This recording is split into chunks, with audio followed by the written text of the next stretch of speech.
Hi friends, welcome to LV vibes. இன்றைக்கி நம்ம வீடியோவில் சோம்பேறி சிக்கன் தாங்க பார்க்க போகிறோம். அதுவும் 10 நிமிஷத்தில் டக்குன்னு செஞ்சிடலாம். வாங்க எப்படி செய்கிறதுன்னு பார்த்துடலாம். ஒரு கடாயில் தேவையான சிக்கன் போட்டுக்கோங்க. நான் இங்கே 1 கிலோ அளவுக்கு சிக்கன் போட்டிருக்கேன். அதில் ஒரு 2 வெங்காயம் கட் பண்ணி ஆட் பண்ணிக்கோங்க. அதுக்கப்புறம் தேவையான மஞ்சத்தூள் போட்டுக்கோங்க. கொஞ்சமாக மிளகாத்தூள், கொஞ்சமாக மிளகுத்தூள் ஆட் பண்ணிக்கோங்க. கொஞ்சமாக மல்லித்தூள், கரம் மசாலா, கொஞ்சமாக சோம்பு, அப்புறமா ஒரு டேபிள் ஸ்பூன் இஞ்சி பூண்டு பேஸ்ட்டு சேர்த்துக்கோங்க. தேவையான உப்பு ஆட் பண்ணிக்கோங்க. இது எல்லாத்தையும் சேர்த்து நல்லா கலந்து விட்டுக்கலாம்.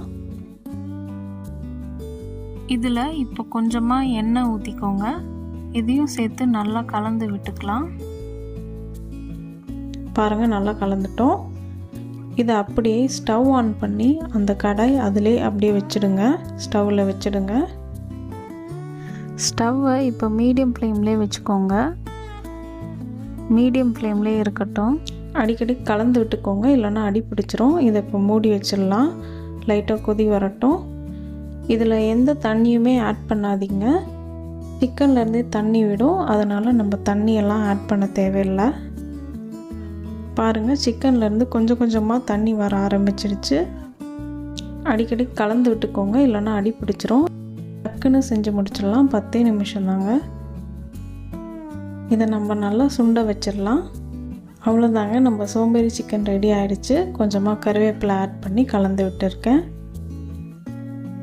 டக்குன்னு செஞ்சு முடிச்சிடலாம். 10 நிமிஷம் தாங்க. பிகினர்ஸ் கூட ஈஸியாக செஞ்சு முடிச்சிடலாம். கண்டிப்பாக ட்ரை பண்ணி பாருங்கள். வீடியோ பிடிச்சிருந்தா கண்டிப்பாக லைக் பண்ணுங்கள், ஷேர் பண்ணுங்கள், மறக்காமல் சப்ஸ்கிரைப் பண்ணுங்கள். தேங்க்ஸ் ஃபார் வாட்சிங்.